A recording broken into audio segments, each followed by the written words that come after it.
आदम अलैहिस्सलाम से लेकर मुहम्मद रसूलुल्लाह सल्लल्लाहु अलैहि वसल्लम तक जितने भी नबी इस दुनिया में आए, सब ने इसी इस्लाम की दावत दी है। आदम अलैहिस्सलाम को जब अल्लाह ताला ने मिट्टी से बनाया और उनके अंदर रूह डाली और जन्नत के अंदर उनको दाखिल कर दिया, फिर उन्हीं की पिसली से हव्वा को पैदा किया। आदम और हव्वा दोनों जन्नत में रहने लगे। अल्लाह ने कहा इस जन्नत के अंदर रहो, कुलू वशरबू, खाओ और पियो, लेकिन साथ में एक हुक्म नाफिज कर दिया, इस जन्नत के अंदर तुम्हारे ऊपर कोई बाउंडेशन नहीं, जहां जाना चाहो जाओ, जहां घूमना चाहो घूमो, जहां टहलना चाहो टहलो, और जन्नत की सारी नेमतें तुम्हारे लिए फ्री हैं, जो भी तुम्हें पसंद हो खाओ। बस एक बाउंडेशन है, एक हद है, फला तक़रबा हाज़िहि शजरा, ऐ आदम व हव्वा इस दरख्त के करीब मत जाना, इस दरख्त के पास जाने की तुम्हें इजाजत नहीं है। जब दरख्त के पास जाने की इजाजत नहीं है तो फल खाने की इजाजत कहां से हो जाएगी। आदम व हव्वा उसी दरख्त के करीब चले गए शैतान के बहकावे में आकर, और उसी दरख्त का फल खा लिया जिसके करीब तक जाने से मना किया था। फिर जन्नती लिबास उनके जिस्म से उतर जाता है और उन दोनों को इस नाफरमानी के इस जुर्म की पादाश में जन्नत से निकाल कर दुनिया में भेज दिया जाता है। ये मंजर जो हमारा कुरान पेश करता है, हू बहू सेम टू सेम यही मंजर हिंदू धर्म की नाक कही जाने वाली एक किताब है मनुस्मृति, उस मनुस्मृति के अंदर पूरा का पूरा ये मंजर मौजूद है। आशु और शत्रुपा को ईश्वर ने जब स्वर्ग में प्रवेश करा दिया तो कहा कि हाय आशु और हाय शत्रुपा, तुम दोनों इस वृक्ष के निकट मत जाना।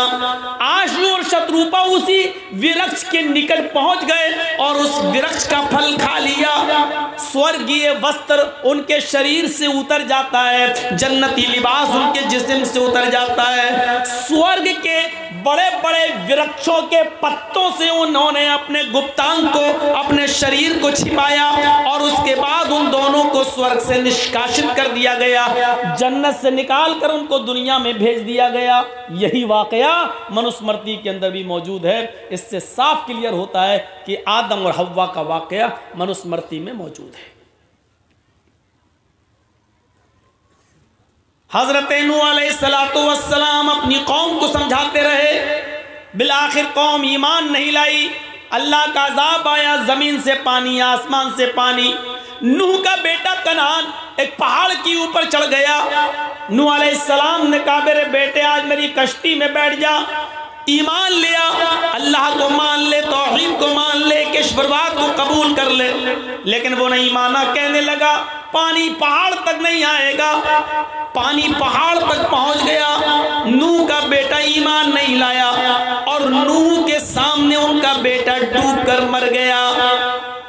जो वाकया हमारे कुरान ने नूह अलैहिस्सलाम और उनके बेटे का बताया, यही वाकया मनुस्मृति में मनु के ताल्लुक से मिलता है कि मनु ने अपनी कौम को, अपनी जाति को, अपने समूह को सचेत किया, डराया और धमकाया, लेकिन जब उनकी जाति वाले, समूह वाले उन पर ईमान नहीं लाए, स्वीकार नहीं किया उनके निमंत्रण को, उनकी दावत को, तब ईश्वरीय प्रकोप आया, महाप्रलय आई, धरती ने भी जल निकालना शुरू कर दिया और आकाश से भी जल की वर्षा होने लगी। मनु का पुत्र एक पर्वत पे चढ़ गया। मनु ने अपने पुत्र को बुलाया, मेरे पुत्र मेरी कश्ती में, मेरी नाव में, मेरी नाव में आ जा। मनु का पुत्र नहीं माना, अर्थात उसने मनु के निमंत्रण को स्वीकार नहीं किया, रिजेक्ट कर दिया। मनु के पुत्र को मनु के सामने डुबो दिया गया और मनु का पुत्र डूब के मर गया। ये वाकया जो हमारे कुरान ने नूह अलैहिस्सलातु वस्सलाम के संबंध में पेश किया है, यही वाकया मेरे भाइयों कुरान ने भी पेश किया है। इससे पता चलता है कि आदम अलैहिस्सलाम, नूह अलैहिस्सलाम से लेकर मुहम्मदुर रसूलुल्लाह सल्लल्लाहु अलैहि वसल्लम तक जितने भी नबी आए, उन तमाम नबियों का दीन एक था। नूह मनु है, सबसे पहले मूर्ति पूजा, मनु के अंदर ही आई। और हमारा इस्लाम भी ये कहता है कि सबसे पहले मूर्तियों की पूजा नूह अलैहिस्सलाम के ज़माने में आई। नूह अलैहिस्सलाम के जो 5 बड़े बुजुर्ग थे नूह की कौम के, वद, सुआ, यगूस, यऊक, नस्र, नूह अलैहिस्सलाम के इंतकाल के बाद नूह की कौम ने इन 5 बड़े बुजुर्गों का बुत बनाया और उन्हीं के ज़रिए दुआएं करने लगे और उन्हीं को पूजने लगे। मूर्ति पूजा की शुरुआत वहाँ से होती है, ये हमारा इस्लाम कहता है और हिंदू धर्म भी यही कहता है कि मूर्ति पूजा मनु के दौर से चल रही है।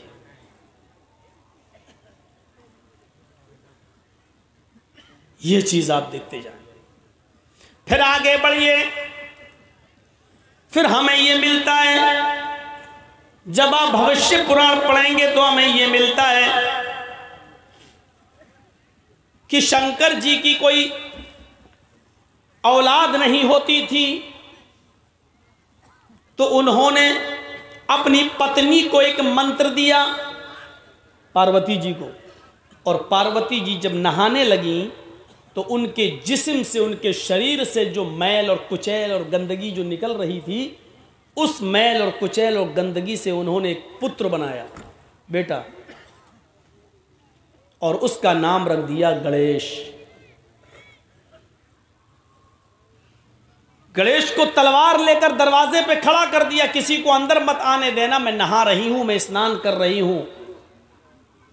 शंकर जी अपने घर आ रहे हैं, गणेश तलवार लेकर बाहर खड़े हैं। गणेश को ये नहीं मालूम कि ये मेरा बाप है और शंकर को ये नहीं मालूम कि ये मेरा पुत्र है। शंकर अंदर जाने लगे, गणेश ने कहा कहाँ जा रहे हो? शंकर जी ने कहा वाह, घर मेरा, मुझसे पूछ रहा कहाँ जा रहे हो, मेरी बिल्ली मुझी को म्याऊं? गणेश जी बोले कि मेरी माँ ने कहा है कि किसी को अंदर मत आने देना, मैंने वचन दिया है कि कोई भी अंदर नहीं जा सकता है, मैं अपनी जान दे दूंगा लेकिन वचन बेकार नहीं करूंगा। शंकर जी ने तलवार उठाई और कहा मुझे मेरे घर में जाने से रोक रहा है, पार्वती कौन है तुम्हारी? गणेश ने कहा मेरी माँ। शंकर ने कहा वाह, पार्वती मेरी बेटी है, मेरी बीवी है, और तू कह रहा मेरी माँ है, मेरा तो कोई पुत्र है ही नहीं। तब गणेश जी ने कहा कि आज ही तो उन्होंने बनाया है। शंकर जी बोले भगवान मैं हूं, बनाना पार्वती जी को कैसे आ गया है? दोनों में बहस चली और शंकर जी को गुस्सा आया, उन्होंने तलवार मार दी और अपने बेटे की गर्दन उड़ा दी, अंदर घुस गए। पार्वती जी ने जिद की ये तुमने क्या किया, मेरे बेटे को, मेरे पुत्र को तुमने मार डाला, उसका वध कर दिया।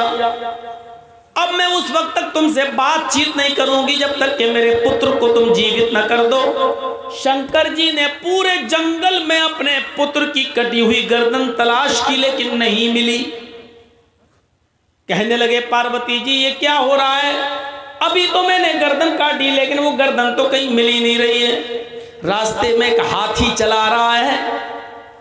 शंकर जी ने कहा अगर इस हाथी का सूंड काट कर अगर मैं गणेश जी के सर की जगह पे लगा दूं और गणेश जी को जिंदा कर दूं तो चलेगा? पार्वती जी बोली कुछ भी करो लेकिन पुत्र को जिंदा करो। तब शंकर जी ने हाथी की सूंड काटी और गणेश जी की गर्दन की जगह पर रखकर उनको जीवित किया। तब गणेश जी जिंदा हो गए। धूल की तह जम गई इस वाक़े पर। हमने बहुत ढूंढा, बहुत तलाश किया, इस किस्म का कोई वाक़या कुरान और हदीस के अंदर भी मिल जाए ताकि हम अपने हिंदू भाइयों को बता सकें कि देखो ये चीज़ हमारे यहाँ पर भी पाई जाती है। लेकिन हूबहू तो नहीं मिला, लेकिन उससे मिलता जुलता एक वाक़या मिल जाता है कि इब्राहीम अलैहिस्सलाम की सालों साल कोई औलाद पैदा नहीं हुई, वो दुआ मांगते थे रब्बे हबली मिनस सालिहीन, अल्लाह मुझे साले बेटा दे, अल्लाह मुझे नेक बेटा दे। 99 साल की उम्र में 86 साल 86 साल की उम्र में अल्लाह ने उनकी दुआ सुनी और उनको एक बेटा दिया। नाम रखा इस्माइल।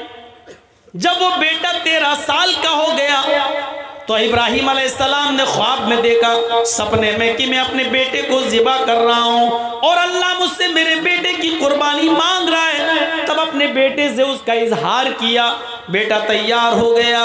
हजरत इब्राहिम यूं कहते हैं अपने बेटे से, या बुनैया इन्नी अरा फिल मनामी अन्नी अज़बहुका फंजुर माज़ा तरा। मेरे लगते जिगर, मेरे बेटे, मैंने आज की रात ख्वाब देखा है कि मैं अपने हाथ से अपने बेटे को ज़िबा कर रहा हूँ, अपने बेटे को काट रहा हूँ। यानी अल्लाह मुझसे तुम्हारी कुर्बानी मांग रहा है, तुम्हारा क्या इरादा है? फंजुर माज़ा तरा, तुम्हारी राय क्या है? इस्माइल अलैहिस्सलाम ने फौरन जवाब दिया, या अबति फ़अल मा तुमर सतजिदुनी इंशाअल्लाहु मिनस साबिरीन। अब्बू जान, आपको आपके रब ने जो हुक्म दिया है उस काम को आप कर डालिए, इंशाअल्लाह आप सब्र करने वालों में से होंगे, इंशाअल्लाह आप सब्र करने वालों में से होंगे।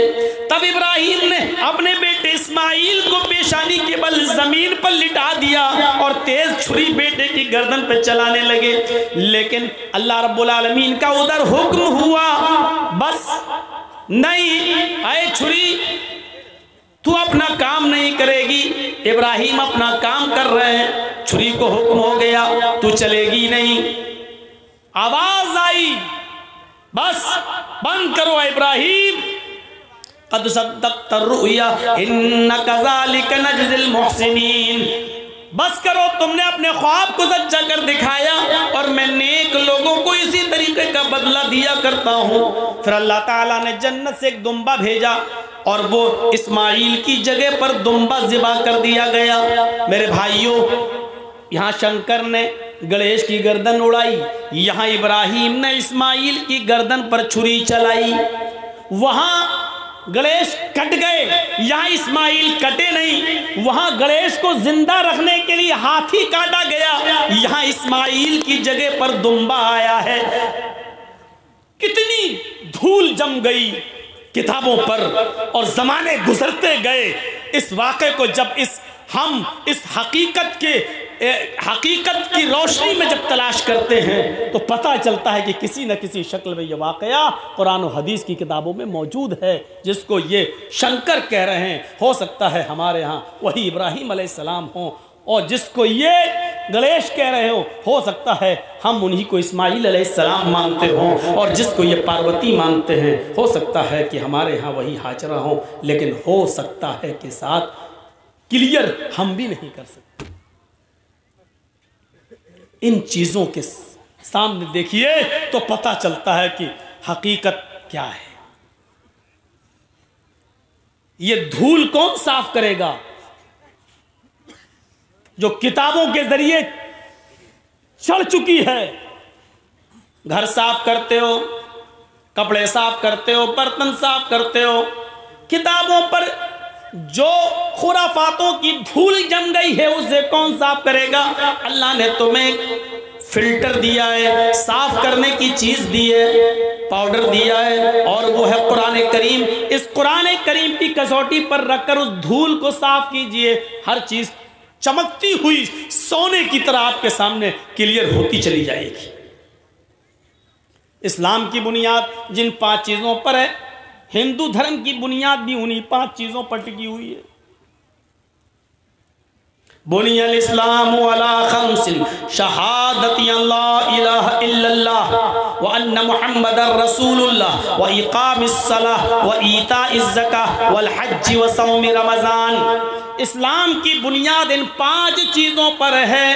शहादती अल्ला इलाहा इल्लल्लाह, इस बात की गवाही दो कि अल्लाह के अलावा कोई माबूद नहीं। वो अन्ना मुहम्मद रसूलुल्लाह, और मोहम्मद अल्लाह के रसूल हैं सल्लल्लाहु अलैहि वसल्लम। व इकामिस सलाह, और नमाज कायम करो। व ईताइज ज़कात, और ज़कात अदा करो। वल हज, और हज करो। व सौम रमज़ान, और रमज़ानुल मुबारक के पूरे महीने के रोजे रखो। ये इस्लाम की बुनियाद है। इस्लाम की बुनियाद जिन 5 चीजों पर है, महाभारत उसी को यूं कहती है, सनातन धर्मम पंचम वस्तु अस्ति, प्रथमा वस्तु एकम ब्रह्मादित्य नास्ति नास्ति किंचन, द्वितीय वस्तु षष्ठांग कर्तव्या, तृतीय वस्तु दानम दीक्षिता, चतुर्थ वस्तु वरधारी, पंचम वस्तु तीर्थ यात्रा कर्तव्या। यही सनातन धर्म की बुनियाद बताई गई। कृष्ण जी कह रहे हैं अर्जुन, सनातन धर्म 5 चीजों का नाम है।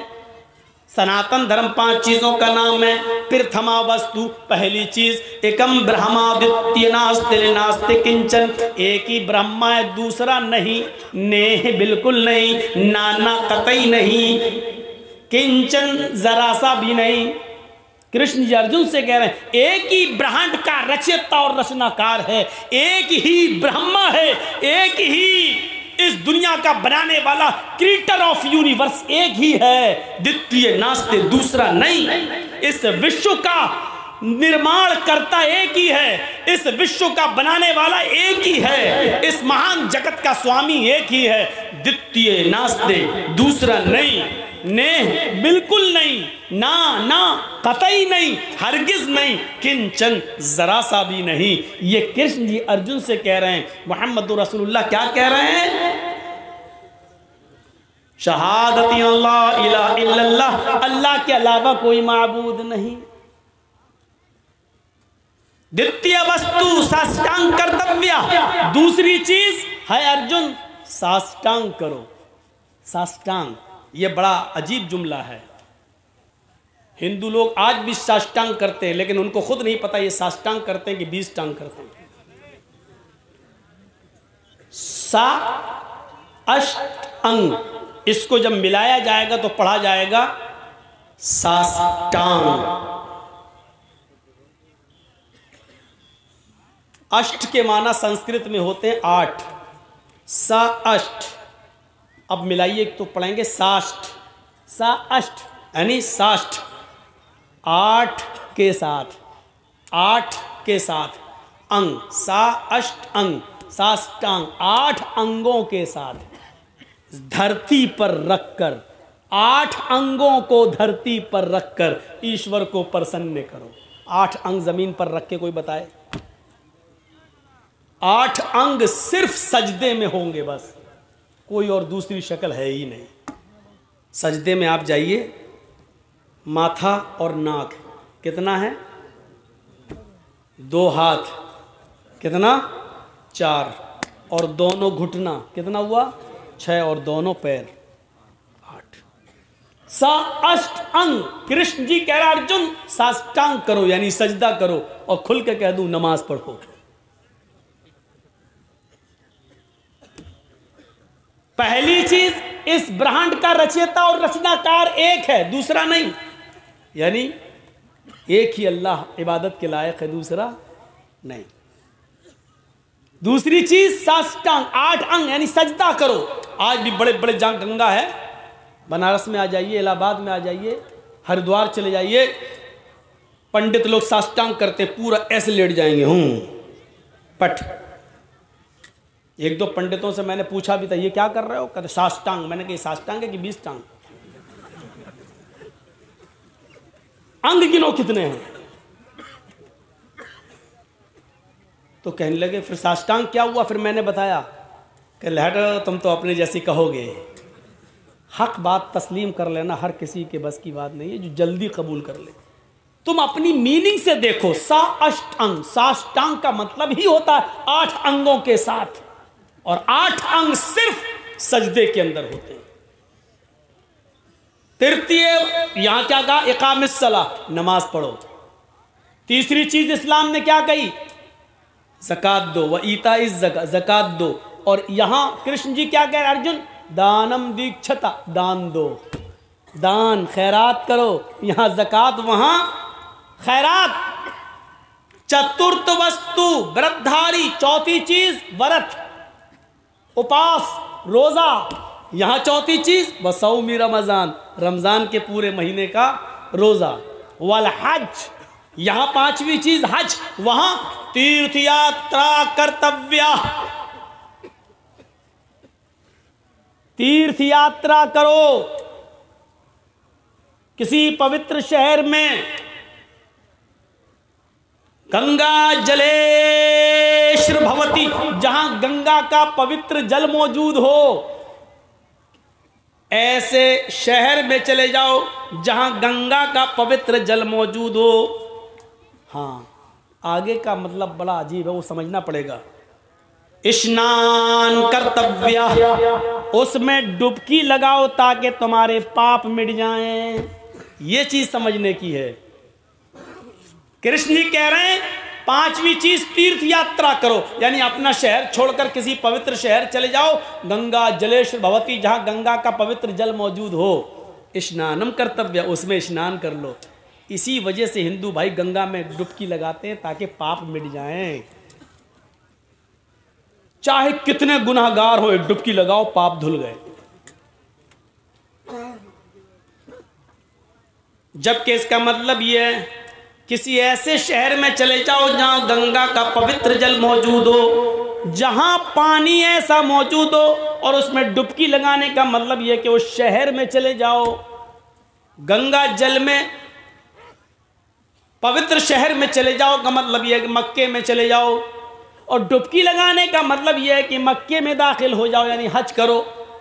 हमारी हदीस कहती है, नबी अकरम ने फरमाया कि जब कोई हज के मैदान में, अरफात के मैदान में जब हाजी हज करता है और कहता लब्बैक लब्बैक अल्लाहुम्मा लब्बैक, तो गोया कि उसने अपने गुनाहों से अपने आप को पाक व साफ करा लिया है।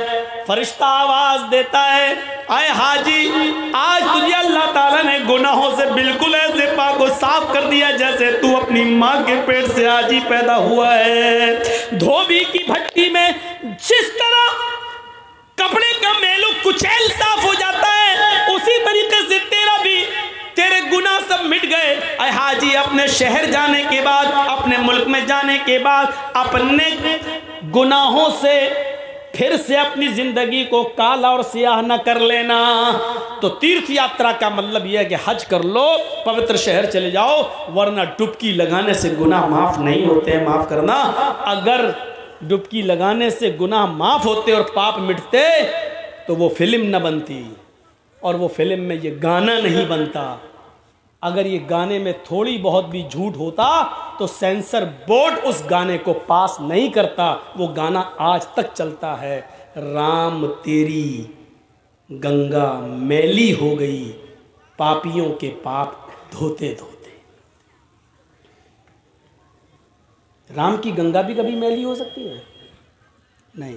मतलब कहने वाले का ये था कि जब ठेका ले लिया, चाहे कितने गुनाह करो, गंगा में डुबकी मारो, पाप मिट जाएंगे। तो गंगाओं में इतने पाप हैं, जो आया गुनाह करके वो डुबकी लगा रहा है, वो तो गुनाह से मिट गया, लेकिन वो गुनाह गंगा में इतने भर गए हैं, अब जो भी डुबकी लगाएगा उसके गुनाह मिटेंगे नहीं, बल्कि जो गंगा में पाप है वो चढ़ेंगे और उसके ऊपर। आज तक ये गाना चलता है, बजता है, और इसको कोई निकाल नहीं सका, जबकि केंद्र में सरकार भी तुम्हारी है, पक्के राम के मानने वाले भी हैं, और गृह मंत्री जी भी तुम्हारे हैं, सुप्रीम कोर्ट के जज जब उनके अंडर में हैं, तो फिल्म भी दुनिया से ये गाना निकालने में उनको टाइम ही कितना लगेगा, लेकिन आज तक नहीं निकाल सके, क्योंकि इसमें सच्चाई है, इसमें सच्चाई है। तो 5 चीजें जो हमारे यहां वही तुम्हारे यहां, और तौहीद पूछो मत। यचित्तियो यो पिम्मिम्मा नस्तस्मा देवी शोरीरिशा। कोई जवाब है इस मंत्र का? यजुर्वेद का मंत्र है ये। यचित्ती, याचना के माना भीख मांगना, संस्कृत में यचित्ती इंपरेटिव सेंटेंस है, मांगो, यो उससे, यो इसमें इशारा बईद के लिए 2 बार आ रहा है यो। यचित्ती यो मांगो उससे, वही है देने वाला। देखिए, यचित्ती यो मांगो उससे, वही है देने वाला। पिम्मिम्मा, वही तुम्हारी झोलियां भर सकता है, वही तुम्हें सब कुछ दे सकता है। और इसके आगे तो खुलकर नस्तस्मा देविशो, नस्तस्मा देविशो, नहीं दे सकता है कोई भी देवी देवता, रीरिशा कुछ भी, उसके अलावा तुम्हें कोई भी देवी देवता कुछ भी नहीं दे सकता। और क्या चाहिए? इससे ज्यादा खुलकर अब क्या कहें? मांगो उससे, वही है सब कुछ देने वाला, उसके अलावा कोई भी देवी देवता तुम्हें कुछ भी नहीं दे सकता। इन्नल्लज़ीना तदऊना मिन दूनिल्लाहि लन यख़्लुक़ू ज़ुबाबन वलौ इज्तमऊ लहू व इन यस्लुबहुमुज़्ज़ुबाबु शयअन ला यस्तनक़िज़ूहु मिनहु। अल्लाह को छोड़कर तुम जिनको पुकार रहे हो, अल्लाह को छोड़कर तुम जिनके पास जा रहे हो, अल्लाह के अलावा तुम जिनसे भी बेटा बेटी मांग रहे हो, अल्लाह के अलावा जिनसे भी तुम मदद की गुहार लगा रहे हो, लन यख़्लुक़ू ज़ुबाबन, वो सब मिलकर एक मक्खी भी पैदा करने की ताकत नहीं रखते, वो सब मिलकर एक मक्खी भी पैदा करने की शक्ति नहीं रखते।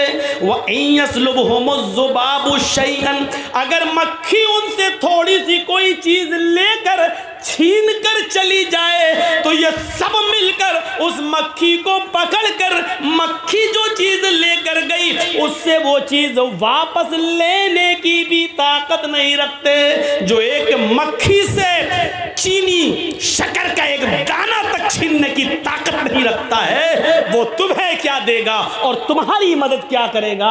अल्लाह ने यहां पर लाकर उस मंत्र को जीवित कर दिया है और कह दिया है कि देखिए हिंदू धर्म की तालीम भी यही है, ये किसी नबी की तालीम रही है।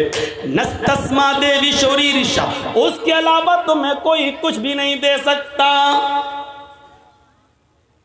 लन यख़्लुक़ू ज़ुबाबन, एक मक्खी भी पैदा नहीं कर सकता खुद।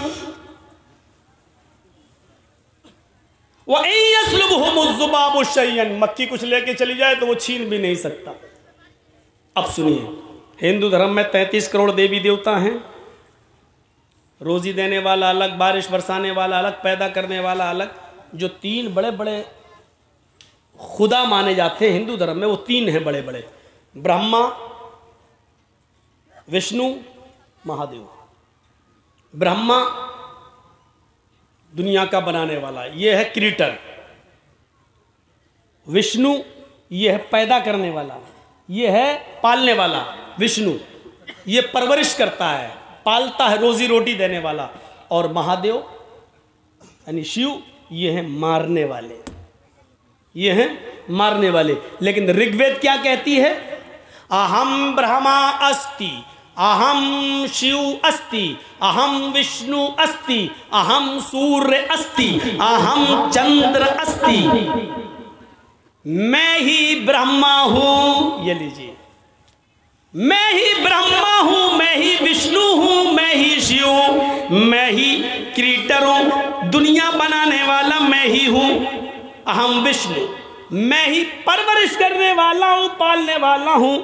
अहम शिव अस्ति, मैं ही मौत देता हूं। अहम सूर्य अस्ति, मैं ही सूर्य हूं। अहम चंद्र अस्ति, मैं ही चंद्रमा हूं। यानी रात निकालने वाला और दिन निकालने वाला भी मैं ही हूं। ये सब मेरे हुक्म के बगैर नहीं होते हैं, ये सब मेरे कंट्रोल में है। मानते रहो, तौहीद ये है, तौहीद ये है। न काष्ठे अस्ति न पत्थरास्ति, उस ईश्वर को न लकड़ी में ढूंढो न पत्थर में ढूंढो।